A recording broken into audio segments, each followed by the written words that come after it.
Assalamualaikum warahmatullahi wabarakatuh. Terima kasih telah mengklik video ini. Perkenalkan, nama saya Muhammad Wafidin Sidik, asal dari kelas HES 2018. Yang pada kesempatan kali ini, insya Allah saya akan menjelaskan monolog seputar bisnis dropship dan juga reseller. Ya, jadi kita ada sesi tanya jawab di sini ya teman-teman ya, bersumber dari makalah Ustadz Oni Syahroni MA. Assalamualaikum warahmatullahi wabarakatuh, Ustadz. Nah, saya ingin bertanya, bagaimana hukumnya melakukan bisnis penjualan produk dengan sistem dropship? Ini boleh apa enggak nih dropship? Karena sebagai dropshipper, saya tidak memiliki modal dan produk yang dijual. Jadi tidak memiliki modal sama produk yang dijual bukan miliknya gitu. Nah, tapi memiliki pesanan dari pembeli. Kemudian saya teruskan ke supplier. Boleh apa tidak? Nah, jawabannya menurut fikih Islam, bisnis dropship diperbolehkan dengan memenuhi beberapa syarat. Yang pertama, produk yang dijual itu halal dan diketahui dengan jelas. Begitu pula penjual, baik dropshipper maupun supplier. Nah, jadi harus diketahui. Harus dijelaskan objek yang dijual beserta harganya agar tidak termasuk produk yang goror, yaitu tidak jelas, yang dilarang dalam Islam. Hal tersebut sesuai dengan hadis Rasulullah SAW yang artinya Rasulullah SAW melarang jual beli yang mengandung goror. Kemudian yang kedua, dropship itu memenuhi unsur ijab qabul, yaitu sigot, yang menunjukkan keinginan jual beli dan ridho dari kedua belah pihak. Jadi hadisnya itu innamal bai'u antaradin minkum. Ya, innamal bai'u antarad. Menurut mazhab Syafi'iyah, bisnis dropship ini bisa melahirkan perpindahan kepemilikan dengan sekadar akad atau transaksi yang disepakati. Sesuai dengan pendapat ulama, pembeli memiliki barang dan penjual memiliki harga barang dengan sekadar akad jual beli yang sah dan tanpa menunggu adanya serah terima. Ya. Kemudian yang ketiga, dropship masih. Akad antara dropshipper dan pemesan adalah jual beli, tidak tunai, seperti halnya antara reseller dan pembeli. Ya, sedangkan akad antara dropshipper dengan supplier merupakan akad ijarah, yaitu dropshipper mendapatkan imbalan atas jasa pemasaran atau mendapatkan pembeli. Skema ijarah tersebut sesuai dengan fatwa DSN MUI, yaitu nomor 9 DSN MUI Rangka 4 Romawi tahun 2000 tentang ijarah.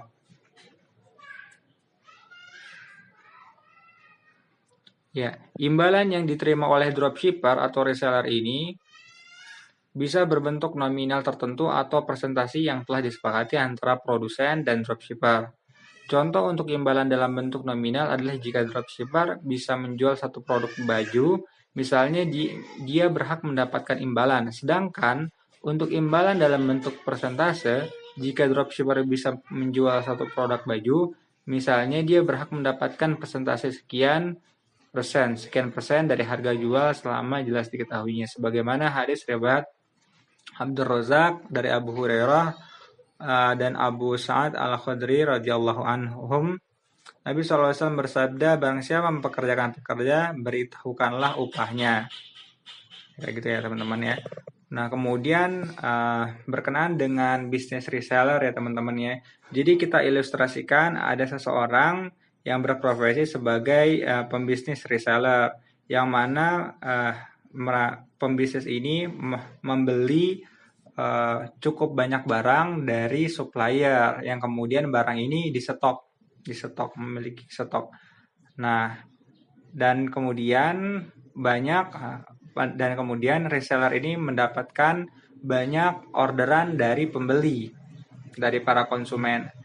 Yang kemudian jika sudah ada yang pesan, maka akan dilayani, akan melakukan akad jual beli yang kemudian reseller ini mengirimkan barang jualannya ini kepada konsumen. Seperti itu. Nah, sekarang bagaimana hukum tentang reseller ini? Ya, seperti yang diketahui, dari penjelasannya tidak jauh berbeda dengan akad dropshipper, yang mana mungkin kalau reseller ini cenderungnya ke online nih. Kalau yang saya bahas sekarang lebih ke online gitu kan. Jadi ada reseller kepada konsumen gitu, mengirimkan barang kepada konsumen.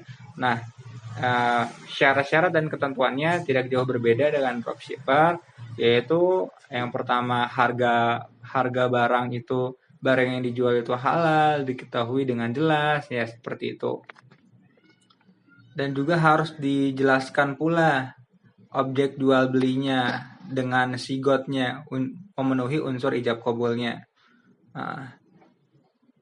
Nah, dan juga sesuai nih, kalau misalnya tadi antara reseller, kalau misalnya dropshipper tadi kan antara dropshipper kepada supplier itu transaksi tunai gitu kan, yang mana reseller ini menyerahkan uang secara langsung, atau kalau di dropshipper itu jatuhnya akadnya ijarah. Nah, tapi kalau di sini reseller kepada suppliernya ini adalah akad tunai, yang mana resellernya menyerahkan uang langsung kepada suppliernya.